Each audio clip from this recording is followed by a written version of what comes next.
Nous sommes avec Éric Revel. Bonjour Éric. Bonjour Jean-Jacques, bonjour à tous.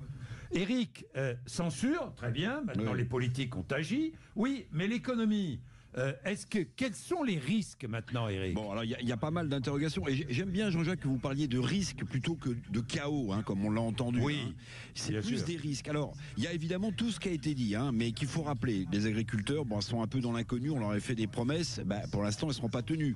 Des nouveaux ménages vont payer l'impôt, ça, on le sait. Il n'y aura pas de recrutement tout de suite de policiers ou de militaires. Bon, tout ça, ça va durer quelques mois avant, sans doute, un nouveau budget. Mais les risques. Il y a deux types de risques, à mon avis, qu'il faut vraiment prendre en compte. C'est plus de l'instabilité forte qui est mauvaise conseillère que du chaos. Alors, il y a un risque, vous l'avez souligné, il faut le redire, pour les entreprises. Parce que l'investissement va être à l'arrêt. Ils ne savent pas à quelle sauce ils vont être mangés, les entreprises. Donc, qui dit investissement à l'arrêt, dit embauche à l'arrêt. Déjà, il y a des plans sociaux qui se multiplient. Il y a aussi un manque de visibilité fiscale pour ces entreprises. Donc tout ça, au niveau microéconomique, c'est pas bon. Je rajoute les ménages. On en parlait hier, Jean-Jacques. Le Black Friday a été une bonne opération pour les commerçants. Mais là, il y a Noël en perspective. Et les ménages, que vont-ils faire ? Ils vont ralentir leur consommation.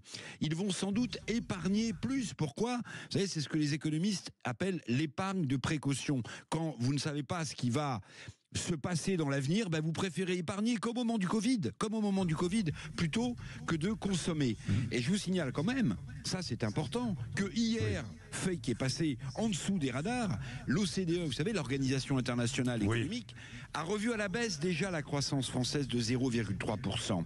Donc vous voyez bien qu'on est sur le fil du rasoir. Et alors puis, justement, parlons des conséquences macroéconomiques, les risques pour l'économie vous avez raison, française. il y a aussi ça, à la macroéconomie, c'est au niveau des États. On prend un peu de hauteur par rapport à la microéconomie. Au niveau macroéconomique, il y a quoi ? Il faut regarder ce qui va se passer dès ce matin sur les taux d'intérêt. Vous savez, les taux d'intérêt auxquels la France emprunte. On a 300 milliards d'euros à emprunter en 2025. Et il faudra surtout regarder l'écart avec l'Allemagne. Parce que cet écart ne fait que grandir. Donc ça, c'est un sujet. Et puis l'autre sujet macroéconomique, il va falloir voir ce qui se passe. Juste avant le vote de la censure, un jour avant, Jean-Jacques, l'euro a été attaqué face au dollar. Est-ce que la situation française, plus la situation économique allemande dégradée, ne va pas déstabiliser la zone euro? Voilà, j'ai essayé de lister tous ces risques. Merci mon cher Eric, on vous retrouve régulièrement évidemment et c'est toujours passionnant et informatif sur l'antenne de Sud Radio. Rémi André est là pour le temps, Rémi.